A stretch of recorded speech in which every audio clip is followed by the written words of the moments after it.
So, after all the rumors, leaks, and all the security at Sony getting fired, Spider-Man No Way Home, the newest Spider-Man movie, has finally arrived. Unless you're in an area that's in lockdown. In which case, I'm sorry that everyone spoiled this movie for you. Anyway, time to review it.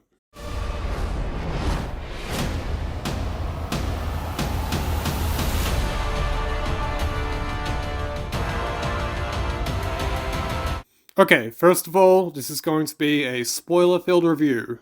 You've all had enough time to watch the movie by now, and I just want to talk about it freely. It's more fun that way. Alright, time to get into it. Okay, this might be a controversial opinion, but as a Spider-Man fan, I actually love the MCU Spider-Man movies. Homecoming and Far From Home are just really fun. They're not like the Raimi movies, but they're also not trying to be. They're coming-of-age comedy movies, but with Spider-Man punching people. I understand the Iron Man Jr. complaints somewhat, but also the point of those movies are that he doesn't need Iron Man watching over him, and that he isn't like Iron Man. So, shut up, nerds. Not saying those movies aren't without their flaws, but I think the internet tends to blow them out of proportion. So, obviously, I was really looking forward to this movie as well. And when I heard it was going to be a multiverse film that would connect to the Raimi Spider-Man and Mark Webb Spider-Man movies, that just got me way more excited than I thought I would be. Who wouldn't want to see that? It did get me a bit worried though, is this too soon to do a live-action Spider-Verse movie? Is this the right way to end this trilogy? Or is it just going to end up being a bunch of fan service? If this movie was going to bring in characters from the Raimi and Webb films, then it had to be genuine and feel earned. Don't just have Tobey Maguire walk in and go, "Pizza time, haha, I did the funny meme, now give me my paycheck." This has to feel like a big event. And it also has to carry on naturally from the ending of the last film, while also focusing on MCU Peter and making sure he's not overshadowed by all the other characters. So, did this movie pull it off? Well, yeah, of course it did. You already know that. Although I wouldn't call Spider-Man No Way Home the best Spider-Man movie, that's still Spider-Man 2, it's probably the most fun Spider-Man movie. I saw this in cinemas twice opening weekend, and it was probably the best theater experience I've ever had. I know some people hate when there's clapping and cheering during a movie, but in a movie like this, I think it's warranted. Plus, in Australia at least, clapping and cheering during a movie barely happens at all, so having it happen with this movie just made the experience feel that much more special. Now, don't get me wrong, this movie is absolutely full of fan service, but surprisingly, none of it felt distracting. It feels more like a sincere celebration of all the other Spider-Man movies. To me, this is really what Rise of Skywalker wanted to be for the Star Wars movies. Except where that movie fails, this movie succeeds. There is a lot to cover with this movie, so I think I'll start with the fact that this film does a lot to push this version of Peter Parker forward.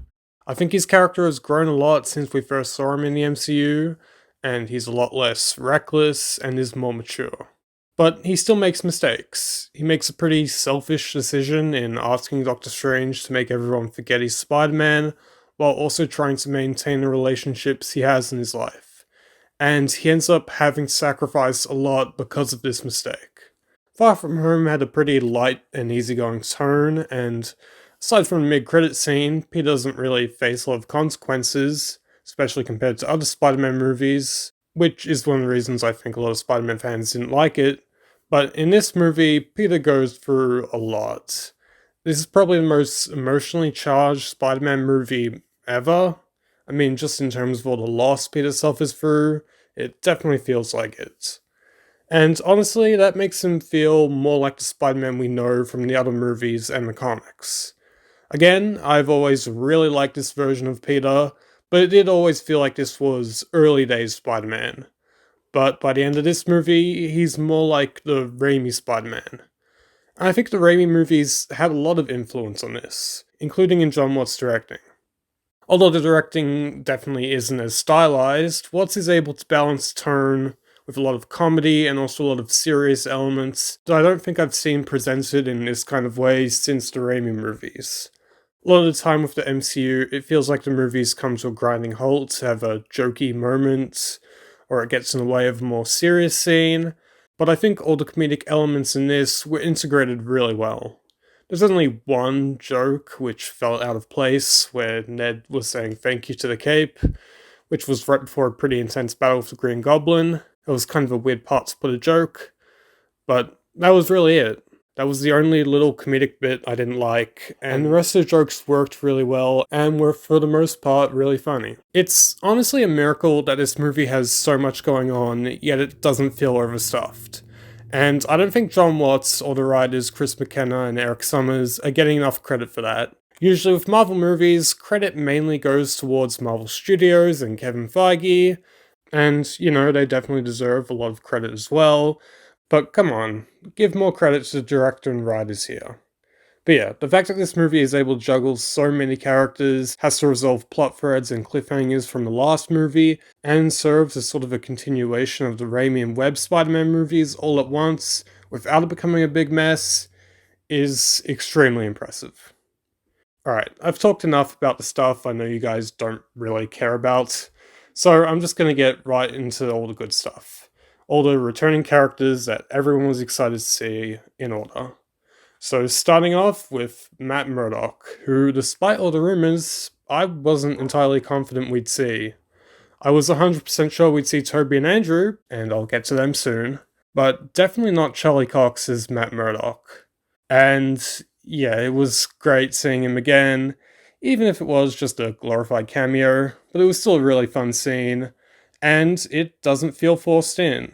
Like, of course Peter would have to have a lawyer after what happened in Far From Home, so why not make it Matt Murdock? Now, I know Tom Holland actually talked about a scene where him, Aunt May, Happy, and a mystery character talked about what it's really like being a superhero, and that's not really what happened in this scene. So I wonder if it was cut down, or even if maybe after Matt caught that brick, he admitted that he's Daredevil and he can relate to Peter in some ways.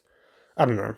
It's still a really cool moment, and I understand why they might have cut it down. You don't want to distract from this being Peter's movie and have a scene all about Daredevil. But if I'm right, I hope we get to see what the original scene was on the Blu-ray. As for the returning villains, Doc Ock was great once again. The de-aging on Alfred Molina looked pretty flawless. He looks the same, his performance is the same. It just feels like the exact same character we saw 17 years ago, just placed in the MCU now. And it's kind of crazy that they're able to pull that off so well. Same can't really be said for Jamie Foxx as Electro, but that's probably a good thing. I was actually really surprised that they not only showed that weird transformation thing he does, but also played that dubstep theme song, even if it was just for like 5 seconds. But yeah, for the rest of the movie, he's just Jamie Foxx, and I don't really have a problem with it, even though it is very different to how we last saw him. They even have the Lizard acknowledge that, yes, this is the same character we saw in The Amazing Spider-Man 2, he just got a makeover. Speaking of the Lizard, him and Sandman were just CGI throughout nearly the entire movie. I guess they couldn't get the actors on set, maybe because of complications with COVID restrictions, I don't know. I don't have much of a problem with it for the Lizard, but for Sandman, it's odd. I don't even dislike the look. I always found it kind of dumb how, despite him being entirely made up of sand, he can just look like his normal self. What I have a problem with, though, is that it isn't consistent, and it isn't acknowledged how he never looked like that. Like, at least for Electro, they acknowledge it. But for this, he's just CGI because. And honestly, they could have fixed this by throwing a line in there by saying that Sandman's condition has gotten worse, and maybe he's dying. That could have fixed everything with his character. It would have explained his look, it would have given him better motivation for why he desperately wants to get back to his universe, maybe to say goodbye to his loved ones, and it makes him being cured feel so much more rewarding. Because he doesn't really need to be cured, he's basically a superhero. But if it's explained that his powers are also killing him, that would make so much more sense. Okay, rant over. Also, yeah, I noticed how they reuse old footage for the human version of Sandman and Lizard, and yes, it was very distracting to a guy like me who has every frame of these movies etched into their brains. And also, why isn't the Lizard cure blue like it was in The Amazing Spider-Man? Whatever. Okay, back to talking about the good stuff in this movie. After rewatching all the previous Spider-Man movies and then watching this movie, I think this has cemented Willem Dafoe's Green Goblin as my favorite villain in any superhero movie. Yes, even better than Heath Ledger's Joker. Don't get me wrong though, I think both actors' performances are equally incredible, but just in terms of the writing, how he's implemented into the action scenes, how this movie makes you feel sorry for him, then makes you absolutely despise him just like he did in the first Spider-Man movie, it's honestly all perfect. The guy killed Aunt May, a woman who has tried to do nothing but help him, for no reason other than he wants Peter to suffer. That's just downright evil, and you don't see villains do that in these movies anymore. It's just been such a long time since I've seen a villain in a superhero movie that's just so despicable and hateable in every aspect. It's honestly pretty refreshing. And of course, Willem Dafoe's brilliant performance, my god. He plays his dual roles perfectly, and once he turns back into the Goblin, he's so entertaining and terrifying. Like, that part where Peter was just repeatedly punching him in the face, and he was just laughing maniacally, that was just so awesome. And it probably scared the shit out of a bunch of little kids watching the movie. So, that's good too. Okay, now the big two. Tobey Maguire and Andrew Garfield. Toby is really just the same shy, dorky guy we've gotten used to. I'm glad he didn't change up his character to fit in with what most modern superhero movie protagonists are like. He's not cool or stoic, he doesn't make constant jokes or quips. He's just kinda lame, and I love it. I just love seeing this character again, I don't know what to tell you. The nostalgia bait one, I'm sorry. Andrew Garfield though, he really stole the show here. He brings so much enthusiasm to this role, and you can just tell that he loves that he gets to do this again. He's really charismatic and funny. He really gets to shine in this in ways that he wasn't in the Amazing Spider-Man movies. Not that he was bad in those movies, but he's just weighed down by the less than stellar writing, and the fact that he's a 30-year-old man pretending to be a teenager. But in this movie, he's great, and he gets to play off of Tom and Toby and everyone else. And it also is just inherently cool and mind-blowing to see all three live-action movie Spider-Man on screen together. And it just made me realize how much I actually like all of these versions of the character. And you know what? Even though the Amazing Spider-Man movies aren't all that great, after seeing this, I would definitely want to see an Amazing Spider-Man 3. You know, as long as there's a good script. Also, Spider-Man 4, directed by Sam Raimi. I mean, why not at this point? And even if we don't get those specific movies, Sony and Marvel would be stupid to not have Tobey and Andrew return again. Okay, going back to the filmmaking, the action was legitimately fantastic. It was all very clear, and despite how much this movie uses CGI, it's implemented in ways where the CGI is never really distracting, even if it doesn't look 100% photoreal all the time. Like, in Far From Home, the action was good, but it felt like they were just done by a VFX team without the director involved. It didn't feel much like the other scenes in the movie, but in this, it feels a lot more real and flows a lot more naturally with the rest of the film. There was one action scene though that I wasn't a huge fan of, which I'll get to. Before I get into my complaints about this movie though, it's just got so many memorable scenes and moments that just make you smile when you see them. And I think that's why this movie got the most audience reactions of any Marvel movie. Or maybe any movie ever. From Matt Murdock showing up, all the villains showing up and having their individual fight scenes, Andrew and Toby showing up just when the audience least expects it, the three Spider-Men teaming up, Andrew Spider-Man catching MJ, that really somber ending, the final swing with a Spider-Man costume that is finally 100% comic accurate, Venom showing up, I guess? I don't know, I found that pretty funny. It was kind of trolling the audience, especially after that tease and Venom Let There Be Carnage.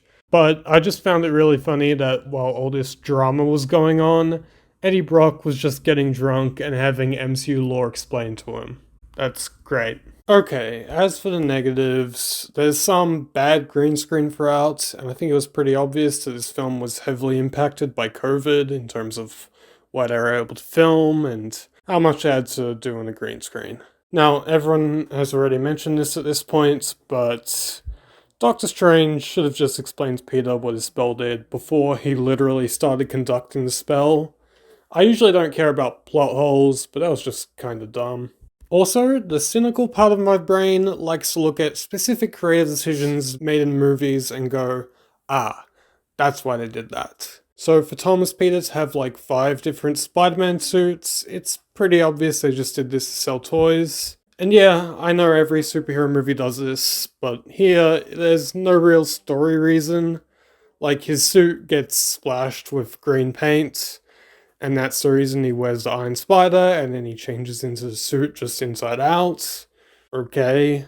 And then Aunt May just cleans it off screen, and then Doc Ock gives him back a piece of the Iron Spider, which puts his gold spider symbol on the suit. All of the reasoning behind these suits was just pretty flimsy. It's just so each of them can be made into their own action figures. Also, you had Andrew's Peter just wearing his Spider-Man costume the whole time.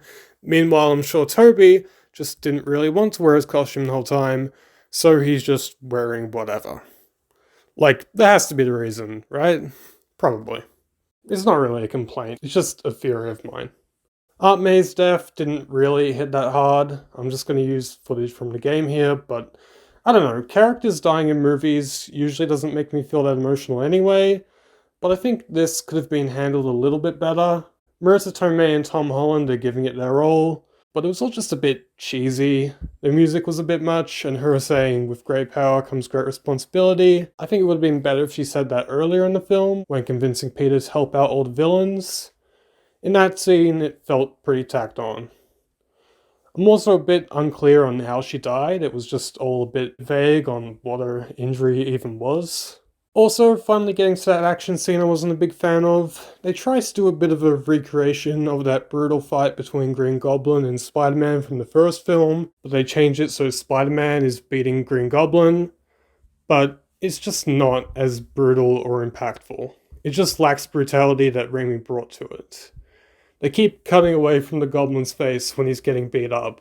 I don't know, maybe it had to be cut down a bit more. Maybe the MPAA has gotten harsher on PG-13 movies since 2002. I don't know. Overall though, Spider-Man No Way Home was just so much fun. Despite some flaws, it gives you basically everything you'd want from a Spider-Man movie. So for now, I'm giving Spider-Man No Way Home an 8.5 out of 10. But I could maybe see this going up to a 9.